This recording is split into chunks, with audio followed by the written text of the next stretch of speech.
अस्सलामुअलैकुम बिस्मिल्लाहिर्रहमानिर्रहीम। डार एजुकेशन के session number C sharp tutorial के सेशन नंबर 16 में आप सबको वंस अगेन खुश आमदीद।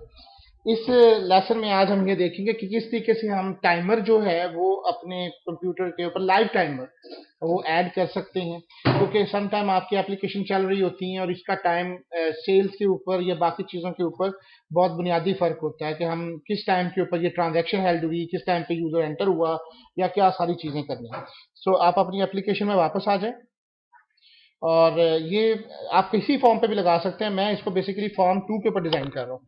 फॉर्म 2 पे डिज़ाइन करने के लिए सबसे पहले आप यहाँ पे आ जाएं, टूल बॉक्स पे एक लेबल ले लीजिए, जो मैं ले चुका हूँ। इसका मैंने टाइम लेबल कर दिया। आपको लेबल लेना आता होगा, अगर नहीं तो आप पिछले इसको कर दीजिए। और एक और प्रॉपर्टी जो आपने ऐड करनी है वो है टाइमर की। आप सर्च कर लीजिए टाइमर को, टाइमर पे आप क्लिक कर दीजिए।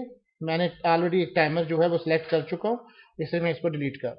अब ये टाइमर के ऊपर आपकी पॉसिबिलिटीज। अब हमने टाइमर के ऊपर क्लिक करना है और आपने ये दो लाइंस लिखनी है। डेट टाइम हमारा फंक्शन है, जिस तरह के हम क्लास में पढ़ चुके हैं डॉट नेट फ्रेमवर्क के अंदर बहुत सारी क्लासेस।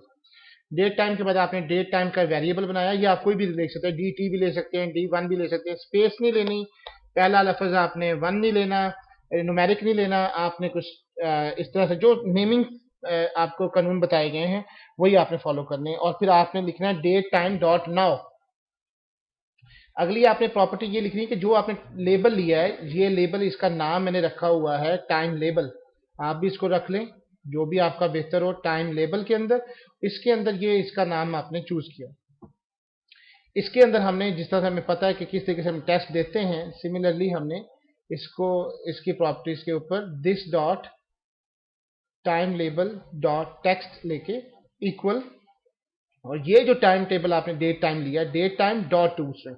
हमें पता है कि टेक्स्ट के अंदर और बाकी जगहों के ऊपर हम जब तक उसको स्ट्रिंग में कन्वर्ट नहीं करेंगे वो डाटा रिप्रेजेंट नहीं होगा।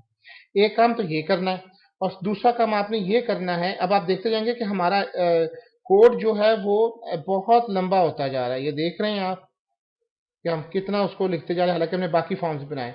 और एक काम आपने ये करना है कि जहां पे आपका पब्लिक फॉर्म है, जहां पे इनिशियलाइज कंपोनेंट्स पड़े हुए हैं, वहां पे आप इसको एक काम लिखेंगे कि टाइमर 1 डॉट स्टार्ट, और टाइमर 1 डॉट स्टार्ट करने के बाद आपका ये प्रोग्राम रन हो जाए। अब इस प्रोग्राम को चला के देखेंगे ये हाउ इट लुक लाइक, ये कैसे चलता है। तो स्टार्ट पे आप कीजिए प्लीज, और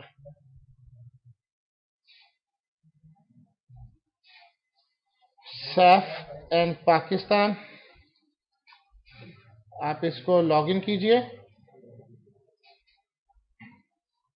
आप देखेंगे कि सामने ये लोड हो चुका है, टूल्स हैं, और फिर न्यू के ऊपर ये मैंने रखा था। तो आप ये देखेंगे कि ये घड़ी आपकी यहाँ पे आ चुकी है टाइम। आप इसको लाइव है, ये अपने आप चेंजेस हो रही हैं इसके अंदर 13 26। ओके, सो इस तरह आप हर जगह पे अपने इसको ऐड कर सकते हैं, आप इसको सारे लेके आ सकते हैं। उम्मीद है आपको ये लेक्चर पसंद आया होगा। बाकी किसी क्यूरीज के लिए ये छोटी छोटी चीज़ें मिलके आपका एक बहुत बड़ा प्रोजेक्ट आहिस्ता आहिस्ता